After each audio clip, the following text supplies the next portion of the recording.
There was a first grader that stood up in front of his class. It was one of those days where all the kids are giving little speeches. And he starts his speech, "What I want to be when I grow up." And then he said, "I'm going to be a lion tamer when I grow up." And said, "I want to have lots of fierce lions. And I want to have them in the cage, out in the middle. And I want to walk in there, and as I walk into where all those lions are, I want them all to roar." And then he paused for a moment as if to realize what he had just said. And he's thinking about it just a second, then he says, "But of course, I'll have my mommy with me." You know, you don't know what you need until you think it through, and then all of a sudden you're like, well, maybe I need more than I thought I did. Many things we think we want, on the other hand, though, and it turns out not to be enough or to satisfy us. So many times you thought, well, if I just had that, well, then I'd be happy. And you've had that for 30 years. Or 40 years, or 50 years. What happened? Silence, by the way, and this is important even for elders to realize this, that silence by anyone, whether it's the congregation or anybody else, and being courteous, does not mean that they are satisfied or that they have enough. This was a research thing. It went like this. Research Institute of America did this study. Service providing organizations can expect from dissatisfied customers. Here's what they concluded. They will hear nothing from 96% of the customers who receive rude or discourteous service. That's on average. 96% will not complain, will not say a word. Do not conclude because 96% are quiet that 96% are absolutely satisfied with the service they've gotten. I bet there's been a few times you've been given service you weren't happy with and you said nothing. Yeah, I bet that's true. So we're really talking about satisfaction to some degree and learning when enough's enough. So here on the eve of Christmas, well, not actually the eve, but the eve of the eve of Christmas, I want us to look at 3 times when enough is not enough. And maybe we can learn from that, okay? First time is, enough is not enough for the covetous. If you're covetous. Now this passage a moment ago is actually not a very flattering thing. It says, the leech has 2 daughters. Daughter number 1's name is Give. Daughter number 2's name is Give. Give. The leech. And he's not talking about the critter. He's talking about the person. There are people who never have enough. And you can give them all the money you have in a month, and they'll be in worse shape next month. They intend to live their life off of you. They have no intention of ever. It's not even in their thinking. They don't even consider how they might get out of the situation they're in. It doesn't cross their mind, and they think if you're gullible enough to feed them, well, then more power to them, not you. And you're dumb enough to think that you can just give it to them, then they'll take it. And if you don't believe that there are people out there like that, then stand ready. A lot of your money's fixing to go out the door. So the leech never has enough, no matter what you give them. And then the lustful never have enough. And 2 Samuel chapter 12, this is about David, but it really says something about this idea of lusting for things. It says in verse 7, then Nathan said to David, you are the man, after that story about the little lamb, you are the man, thus says the Lord God of Israel, I anointed you king over Israel. That was a pretty big thing I did for you, David. And I delivered you from the hand of Saul. That's a pretty big thing I did for you, David. I gave you your master's house and your master's wives into your keeping. That's a pretty sweet deal I gave you there, wasn't it? And gave you the house of Israel and Judah, united kingdom. I gave that to you. And if that had been too little, I also would have given you much more. King James says, I'd have given to you such and such things. I like that version. I'd have given you such and such things. There's no limit to what I would have given you if you really needed it. Verse 9. but you have despised the commandment of the Lord. What commandment is that? Thou shalt not commit adultery. You have despised the commandment of the Lord to do evil in his sight. You have killed Uriah the Hittite with the sword, and you have taken his wife to be your wife and have killed him. So not only had you committed adultery, but then you committed murder. Two things. Why? Because the lustful are never satisfied enough. You can't give them enough. If you're letting your lust run your life, you can't fulfill that enough. There's no top end on that. If you give you more, well, I'll give you more, and I can just give you more, and I just give you more. You can't fill that up. So to the lustful, they never have enough. Another group are the lazy. The lazy never have enough. Proverbs 21, verses 25 and 26. The desire of the lazy kills. It kills him, actually, it says. Verse 26, he covets greedily all day long, but the righteous give and does not spare. In other words, the righteous always trying to help other people out. But the lazy wants more than he has, and he wishes he had what you have. And he has the wrong attitude toward it. Whatever you've got is yours, and nobody else has the right to it, except who you want to give it to. And the righteous give their stuff away. But a lazy person doesn't, because he wants what he's got, and he wants more than he's got. Now, why would I bring all this up? No matter what you get for Christmas, ladies and gentlemen, it's not going to be enough to satisfy a covetous individual. Are you listening? No matter what you give, if a person is covetous, and you can't control that, that's them. If they're covetous, they'll still be unsatisfied at the end of it. So enough is enough, though, for the giving person. The person who gives, enough is enough, who actually seek grace. Let me give you an example of this, and that's in John chapter 6. And John chapter 6, for giving, enough is enough if it's all that you have. Remember the lad? He had 5 loaves and 2 fishes. That's all he had. Enough's enough if it's all you got. And then in verses 9 through 10, enough's enough if you give it to Jesus. It's not enough if you just keep it for yourself. If that little lad had tried to feed that whole multitude by himself, nothing would have happened. He'd just been frustrated and he wouldn't have had a lunch. That's all it would have been. You can't do it. But enough is enough if you take what you've got and you give it to Jesus. And then finally, if Jesus blesses it, because he lifted that food up and he blessed it and he multiplied it. So enough is enough if you've got a giving heart. It'll be enough and to spare. They took up 12 basketfuls. Enough is enough if you have a giving heart and you seek grace. So at Christmas, enough is not enough for the unsatisfied, covetous individual. So what is Sunday? What is Christmas Day going to say about you if you're not happy when it's over? Second little truth.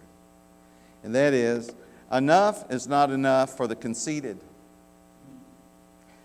Now, I love the story of Haman. And every time the word Haman comes out, you're supposed to go, boo. Okay, so I love the story of Haman and the story of Esther. Haman, good job, had a seat above all the princes. The king had made him the number 1 prince, and everybody bowed to him that he passed by. But it was not enough, because a Jew, Mordecai, would not bow. That's Esther chapter 3, 1 through 11. So he had all these other people bowing. The whole country bowed to him, and he's the only one man above him was the king. And that was not enough, because if you're conceited, unless everybody thinks you're wonderful, it's not enough. And then Haman, good job. He had enough riches, it says, that he was rich. And he had, according to the text, a multitude of children. Okay? That's what it says, Esther 5, 9 through 14. But it was not enough for him to have many children and to be filthy rich. It wasn't enough because Mordecai, it says, didn't bow to him. And that's the only thing that stuck inside of him, because he was so conceited. He couldn't, the other things wouldn't make him happy. He had abundant wealth, And he had many children, but he couldn't be happy because he is so conceited that just one person not showing him the kind of respect he knew he deserved, he was unhappy. Haman, well, that's getting weaker, could ask the king for anything. The reason he could ask the king for virtually anything, the most powerful man in the world virtually at the time, the king actually sought Haman's advice. Excellent. But it was not enough because Mordecai was honored by Haman. Esther chapter 6 verses 4 through 12, that's what got him. When he had to honor Mordecai, Haman was totally dissatisfied. His ego, his conceit would not allow him to accept that. So no matter how honored at Christmas, it's not enough to satisfy a person of pride. So no matter how maybe the family goes out of its way to honor you, it won't be enough if you're proud. Enough is enough, though, for the humble who seek God's grace. James chapter 4 and verse 6, he gives more grace. I mean, I thought grace was sufficient, right? But he gives more grace because it says God resists the proud, but he gives grace to the humble. So for the humble, enough is enough if they know that they can't be pharisaical enough. In Matthew chapter 5 and verse 20 it says, unless your righteousness exceeds those of the scribes and the Pharisees, you're not going to enter the kingdom. It's not going to happen for you. Well, I thought they were like doing everything right. You see, you misunderstand this basic principle.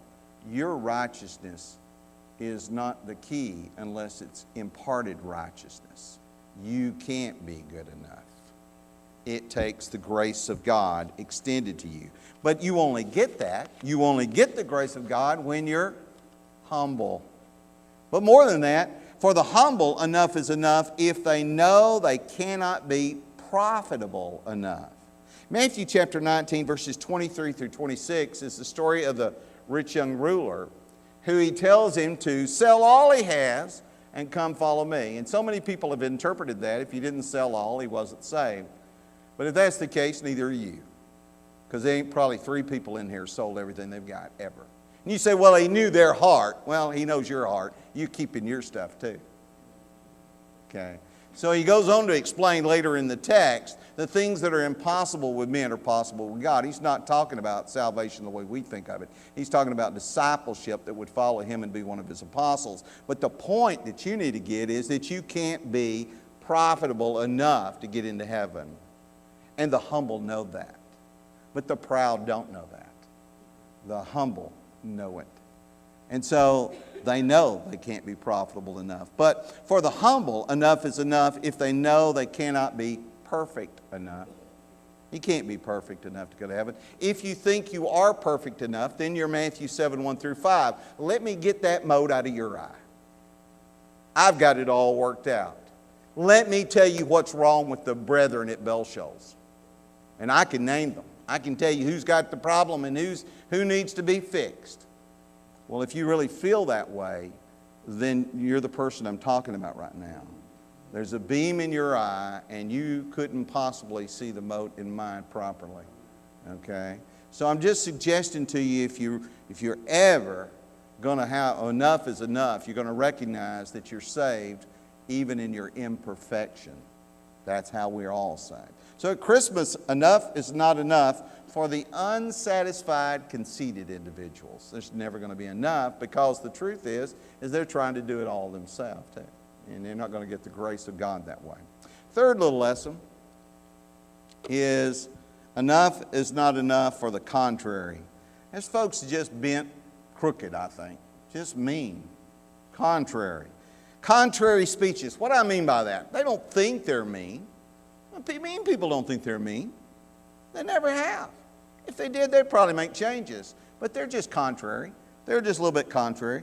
They make speeches and they make a good enough speech to impress men, but not enough to impress God. if they are without love. 1 Corinthians 13:1 says, though I speak with the tongues of men and of angels, but have not love, I become sounding brass or a clanging cymbal. Here's the truth. No matter how beautiful it might sound to somebody, if you're a contrary individual and you're not really loving inside, you may fool us, but you have not fooled God. And it's not enough. But contrary spirituality too. You can be spiritual, appear to be spiritual, be very knowledgeable, and it will be enough to impress us. All of us people will be impressed with you. We'll go, wow, aren't they spiritual? But it's not enough to impress God if they are without love. Verse 2 goes on to say, and though I have the gift of prophecy, and have understood all mystery and all knowledge, and though I have all faith so that I could remove mountains, but have not love, I am nothing. So even if I could pray and everybody's impressed with my prayer life, even if I can get up and teach and everybody says, oh, what he knows. But if I don't actually really love, and I'm just a contrary individual, and I'm as mean as a snake underneath, and I'm trying to hide it really good, well then I'm sorry, that's just not enough. Not for God.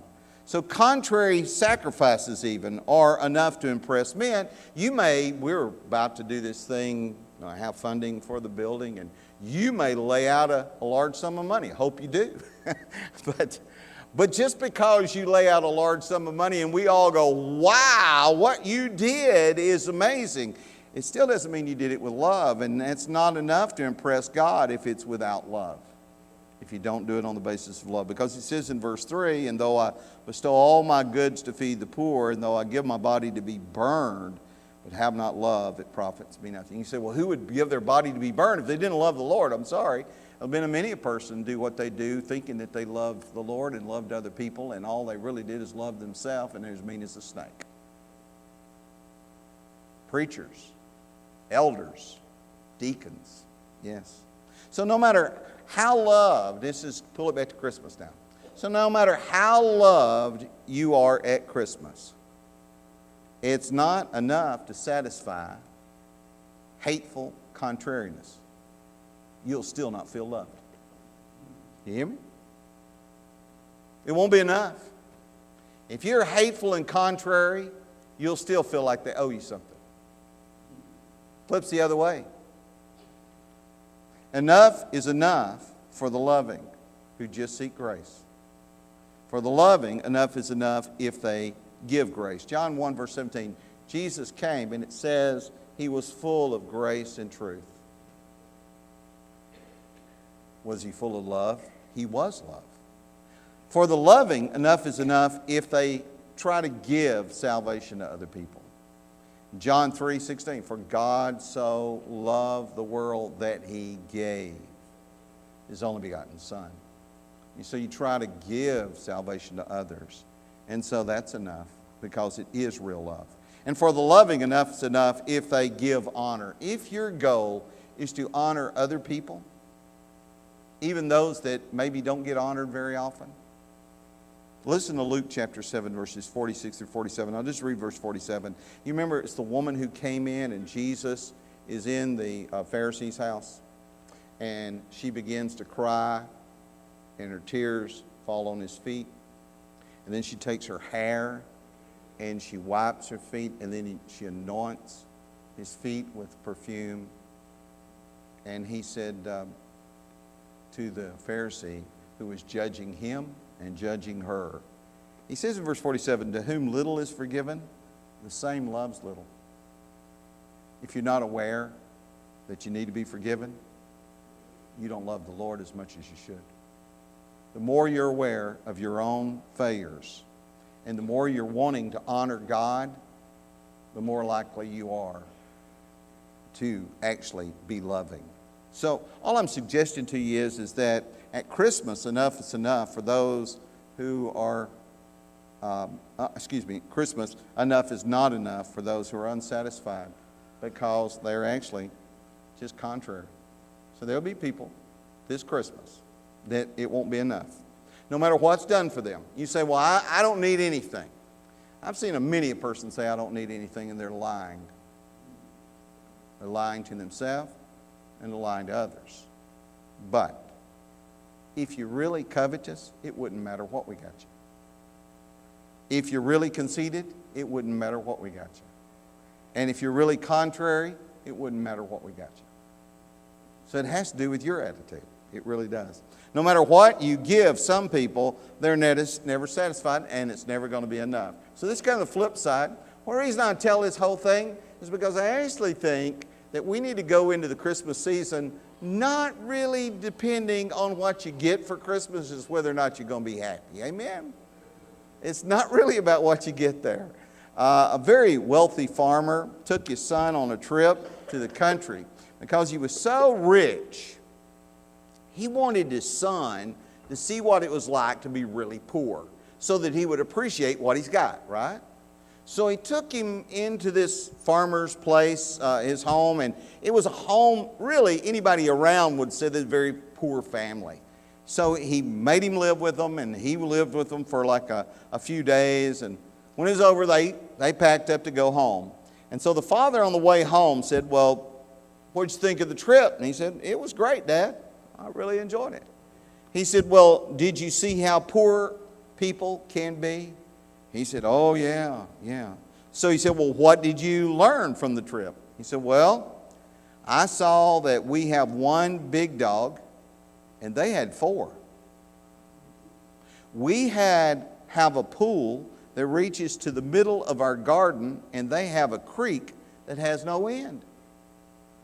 We have imported lanterns in our garden, and they have the stars at night. Our patio reaches to the front yard, and they have the whole horizon. We have a small piece of land to live on, and they have fields that go beyond our sight. We have servants who serve us, but they serve each other.